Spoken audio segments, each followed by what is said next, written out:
भोजन न कियो भोजन जाके कर ले। जे खाए हो जाए खाए नहीं। अनु यादव जी गौरव गुजर से 100 रुपए का माया आशीर्वाद। हाथ जोड़ के विनम्र निवेदन है कि यहाँ पर उपस्थित आप सभी मतलब जे भी भोजन न करे हो जाय के भोजन कैले घर मलकार के आदेश बा जे करे हो दोहरायु सकत है। हाँ इतना देर से बैठे बैठे पच गए भाई। अरे दोहराई ले तेहराई ले भैया कोनो दिक्कत नहीं है, व्यवस्था भरपूर है। मौके के बाद भाई भैया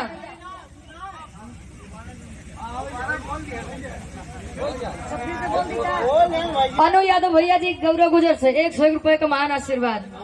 हाँ भैया सुन ले अब 4 लाइन भूमिका के भाव से अब या जमाने की सच्चाई है।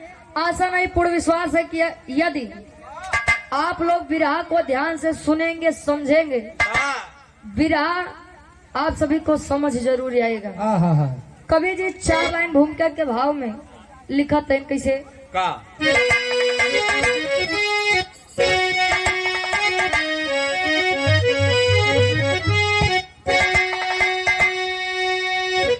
काल के गाल से है न कोई बचा,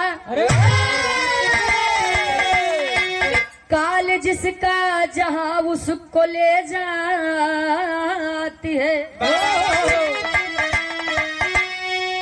भाई भाई पिता पुत्र कोई भी हो काल के जाल में सबको फंसा लाती है। चाहे राजा रहे चाहे प्रजा रहे अरे पास में अपने सबको बुला लाती है।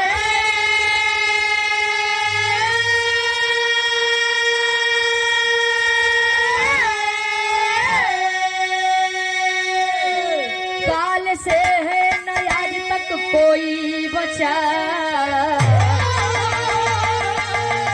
काल आते ही सबको रुला जाती है।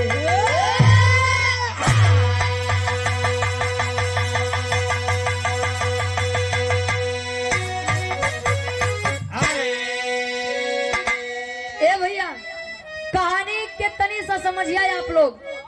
संसार में 2 ही सत्य हैं, एक जन्म और जन्म के बाद मृत्यु। कहे आया है सो जाएगा राजा रंग फकीर। अरे कोई विमान पे चल चला कोई बंधा जात जंजीर।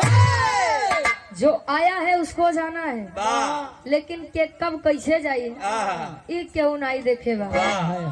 कबीर जी बहुत सुंदर गजल के भाव देते हैं कैसे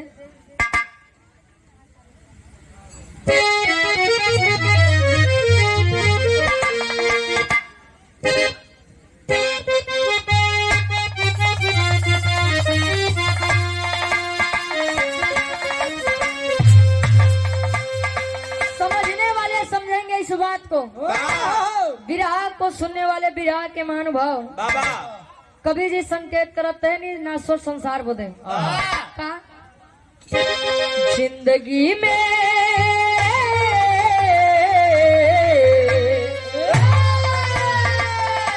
अरे जिंदगी में हजारों का मेला जुड़ा, जिंदगी में हजारों का मेला जुड़ा। हंस जब जब उड़ा तब अकेला उड़ा, उड़ा तब अकेला।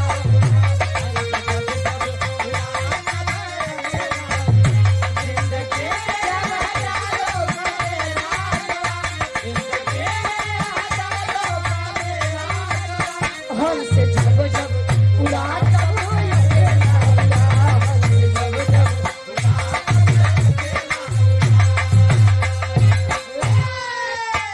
लेकिन भाव में कभी जी दर्शावत है। इस संसार में मानव आने के बाद तमाम रिश्ते और नाते बनाता है लेकिन जिस दिन जाना पड़ेगा अकेला आया था अकेला ही चला जाएगा। संसार में केवल गुणगान गवाता है यश और कीर्ति गवाती है, अवगुण गवाता है। भाव में कभी दर्शावत है इनका भक्ति शक्ति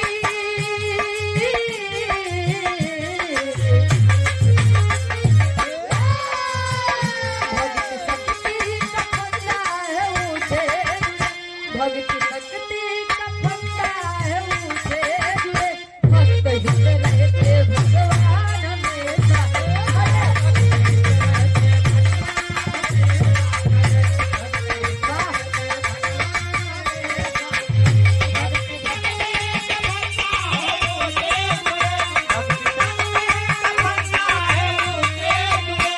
भक्त हित रहते भगवान हमेशा खड़े रहते।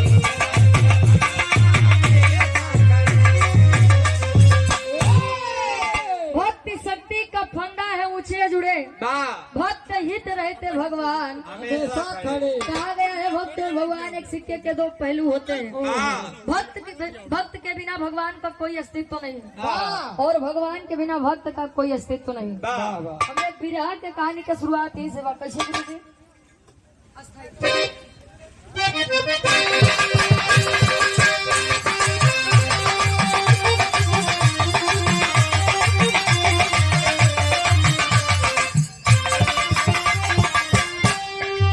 सुनिए गौर से एक छोटी सी कहानी, सुनिए गौर से एक छोटी सी कहानी है। विक्रमादित्य की देखो राजधानी है।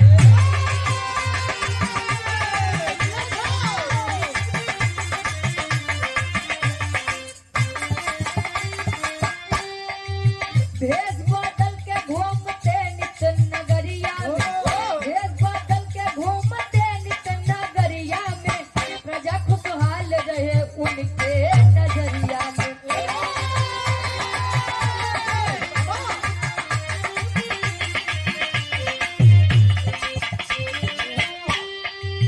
एक दिन घूम रहे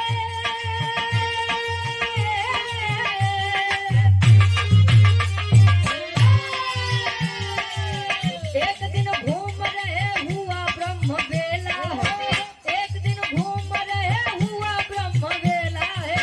नजर के सामने क्या अजब का खेला है।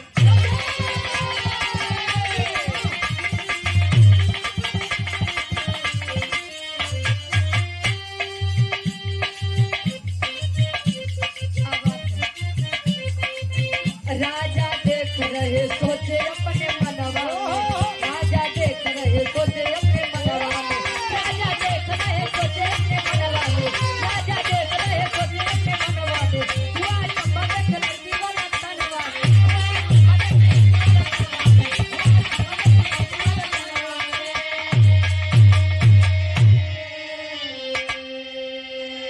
कहानी के समझिए आसान और पूर्ण विश्वास बा।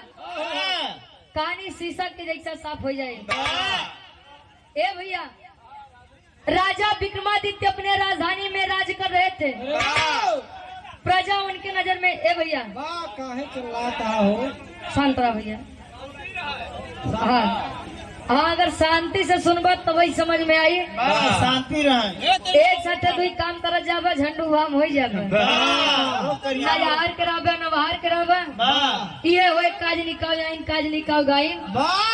का जानी का खाई। अरे भाई तुम लोग तो खाएंगे पीछे परेशान है। ए भैया, राजा विक्रमादित्य प्रत्येक दिन का नियम था अपने राजधानी में प्रजा को देखने के लिए भेष बदल के घूमते थे। राजा बटा तो तोरे सामने 4 महीने जरमी रोज करेंगे। अगर राजा का रूप छोड़ दा, पैसा हटाए दा, गरीबी वाले में आई जाए तो उसे तोहार रिश्तेदार ही न बोलिए। जमाने की सच्चाई है। आज के समय में लोग अपने दुख से ज्यादा दूसरे के सुख से परेशान है। कैसे 2 टाइम बड़ा बढ़िया भोजन कैले मोबाइल कैसे 3 खरीद। वाह। राजा विक्रमादित्य राजधानी में घूम रहे थे। प्रत्येक दिन का नियम था, प्रजा बड़ी खुशी रही उनके नजर में। एक दिन हुआ क्या, घूमत घूमत जब राजधानी लौटे लगे तो ब्रह्म बेला बा, एकदम सुबह के टाइम में मान के चलो भाई 4-5 बजे तो रहा हुआ। भोरहरिया के समय रहा। एक लकड़ी काटने वाला लकड़हारा लकड़ी काटने के लिए जंगल में आता है। पेड़े पे चढ़ा लकड़ी काटे बदे ते एक भालू आई के आक्रमण करत बा और अपनी जान बचाने के लिए लकड़हारा उस पेड़ से नीचे कूद जाता है। पेड़ से गिरने की वजह से लकड़हारे की जान चली जाती है। और यहाँ राजा विक्रमादित्य जी पेड़े के पीछे से छुप के सब देखा तो है। अब होत का भालू आई के जमीन में रेंगत बा, लोटत बा और एक नया तन मिलत बा। कोने चीज का एक लाइन गीत लगत बा, कैसे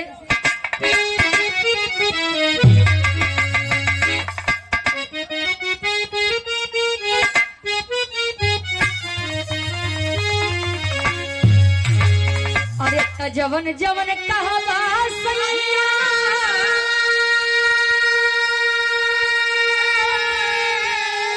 अरे मन बजली किया में जनी जा विदेश राजा जवन जवनिया में जनी जा विदेश राजा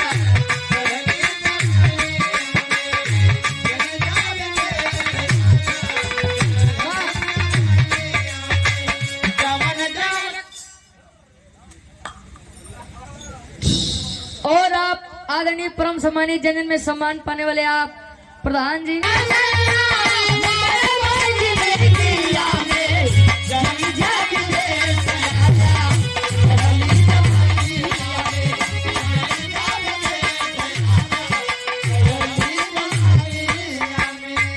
लेकिन वह भालू जब लकड़हारे की जान ले लेता है नया रूप पाता है एक सुंदर नारी एक सुंदर लड़की के और लड़की जाई के जंगल में